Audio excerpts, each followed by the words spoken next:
सबसे पहले तो मैं आपको नमस्ते कहूँ, सलाम कहूँ। आप सब मुझे सालों से सुन रहे हैं, वीडियो पे देखते हैं, लाइव सेशंस अटेंड करते हैं मेरे, और मुझे रिस्पॉन्ड भी करते हैं। बड़ी खुशी होती है मुझे। आज से मैं एक नई सीरीज़ शुरू कर रहा हूँ मित्रों। मैंने बहुत बोला है, बिज़नेस स्किल पे बोला है, बिज़नेस स्ट्रैटेजी पे बोला है, मैंने public speaking, attitude, leadership, personality development, decision making, न जाने कितने टॉपिक 27 सालों में मैंने कवर किए हैं। बट आज से मैं एक नई सीरीज़ शुरू कर रहा हूँ। मैं अपने जीवन के अनुभवों पर आधारित आपको कुछ बातें बताऊँगा और ये एक फ़िल्म की तरह चलेगी। मैं कोशिश करूँगा कि हर संडे को ये सीरीज़ रिलीज़ हो और मुझे बताइएगा ज़रूर ये अनुभव आपको कैसा लगा। महात्मा गांधी जी का एक कथन है, my life is my message. मेरा जीवन ही मेरा संदेश है। मैं तो खैर उनके पैर के नाखून के बराबर भी नहीं हूँ, लेकिन जीवन में 30 सालों में इतनी इंटरेक्शंस हैं, इतनी इंसिडेंसेस हैं, उसमें से कुछ चुने हुए पल आपके साथ बिताऊँगा आने वाले सीरीज़ में, और फिर आपके फीडबैक के हिसाब से फिर मैं आगे चलता जाऊँगा। आज की जो सीरीज़ है उसका टॉपिक है, जब जीवन दांव पे लगा हो और मरने और जीने का प्रश्न हो तो ये पूछना नहीं पड़ता है कि इस काम को कैसे करना है, बस आप कर देते हैं। मुझे याद है मित्रों, जब मैं दिल्ली आया था कलकत्ते से, मेरे पिताजी का व्यापार बिल्कुल ख़त्म हो गया था और एक रात में हमें कलकत्ता छोड़ देना पड़ा था और दिल्ली बड़ी बुरी अवस्था में हम पहुँचे थे। बस ज़रूरत के सामान लेके पहुँचे थे। हमारी बुआ जी ने हमें पहली रोटी दी थी, आज भी उनका मैं शुक्रिया अदा करता हूँ। और फिर मेरे पिताजी ने मुझे पालिका बाज़ार में हैंगर दिलवा दिया था, वहाँ मैं टी शर्ट बेचता था। 6 महीना के अंदर उनकी मृत्यु हो गई क्योंकि वो स्ट्रोक नहीं झेल पाए। गम खाना और कम खाना, मेरी दादी माँ कहती थी, हर व्यक्ति के लिए संभव नहीं है। मेरी 20 साल उम्र थी जब वो चले गए। 2 सिस्टर थी मेरी, एक बड़ी सिस्टर, उनकी शादी तो पहले हो गई थी। उसमें जो मुझसे छोटी सिस्टर थी, उनकी शादी 6 महीने के अंदर करनी पड़ी। और इस तरह मेरा जीवन दिल्ली में शुरू हुआ, इधर उधर नौकरी करते हुए। लेकिन मेरे अरमानों में और मेरे सपनों में कोई कमी नहीं आई। मैं स्पीकर बनना चाहता था, वो वैसे ही ज़िंदा थे, उनको मैंने मरने नहीं दिया। फिर मुझे सेल्स के जॉब में जाना पड़ा।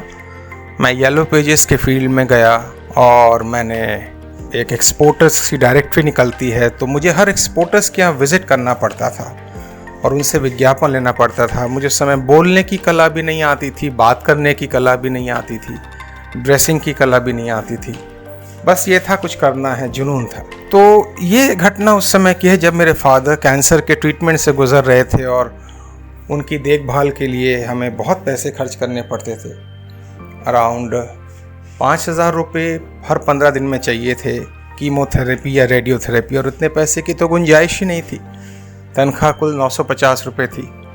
तो अगर मैं कमीशन ना कमाऊं तो उनका ट्रीटमेंट नहीं होगा और शायद मौत जो आने वाली है वो जल्दी आ जाए, कुछ ऐसी सिचुएशन थी।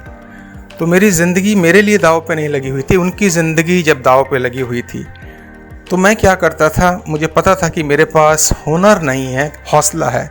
मैं सुबह 8 बजे से लेके उस एरिया की लिस्ट निकालता था जहाँ मैक्सिमम एक्सपोर्टर्स हैं और हर एक के पास बैठ जाता था मैं जाके और उनसे केवल हेल्प मांगता था कि देखिए जी, ये तो डायरेक्टरी ठीक है, आपको बिज़नेस में लेगा वो भी ठीक है, आप शायद ना एडवर्टाइजमेंट देना चाहें वो भी ठीक है, लेकिन अगर आप एडवर्टीज़मेंट देंगे तो मुझे कुछ कमीशन मिल जाएगी और मेरे फादर की डेथ जो थोड़ी जल्दी आने वाली है वो देर हो जाएगी। तो मेरी इस कहानी को, जो कि जेन्युइन कहानी थी, सुन के बहुत से लोगों ने मुझे बिज़नेस दिया।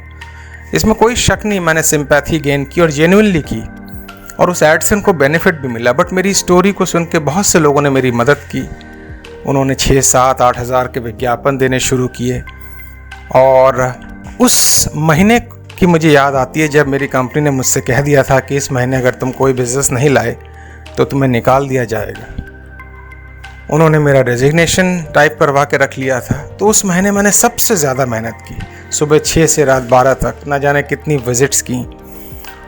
और मुझे याद है कि 27 तारीख जब महीना ख़त्म होने वाला था, 26 तारीख तक कोई बिज़नेस नहीं था, 27 तारीख जब महीना ख़त्म होने वाला था, तब मुझे एक एक्सपोर्ट हाउस ने 65,000 रुपये का विज्ञापन दिया, जिसकी कमीशन तकरीबन 25% या 20% थी।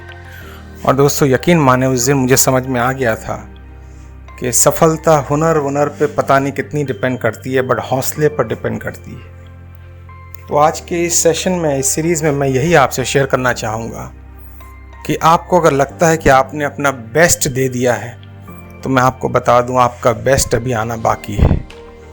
वो जो मुझे सीक्रेट मिला उस समय, उस सीक्रेट से मैं आज भी काम करता हूँ। भले मेरी उम्र कुछ भी हो गई हो, लेकिन मानसिक उम्र मेरी वही है, जोश मेरा वही है। तो मेरा निवेदन है, आप घर से निकलें, लोगों से मिलें, उनसे बात करें, पूरी तरह अपने आप को निचोड़ दें।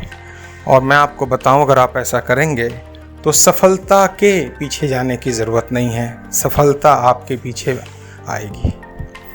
मुझे उम्मीद है मेरे जीवन के अनुभवों से ये एक सीरीज़ आपको अच्छी लगी होगी। फिर अगले सप्ताह किसी अगले सीरीज़ में आपसे बात होगी। निवेदन है कि आप इसको शेयर करें और चैनल को और भी लोगों तक पहुंचाएं, ताकि हम लोगों की ज़िंदगियां बदल सकें, आपके माध्यम से लोगों की ज़िंदगियां बदल सकें। खुश रहें, स्वस्थ रहें, संपर्क बनाए रखें।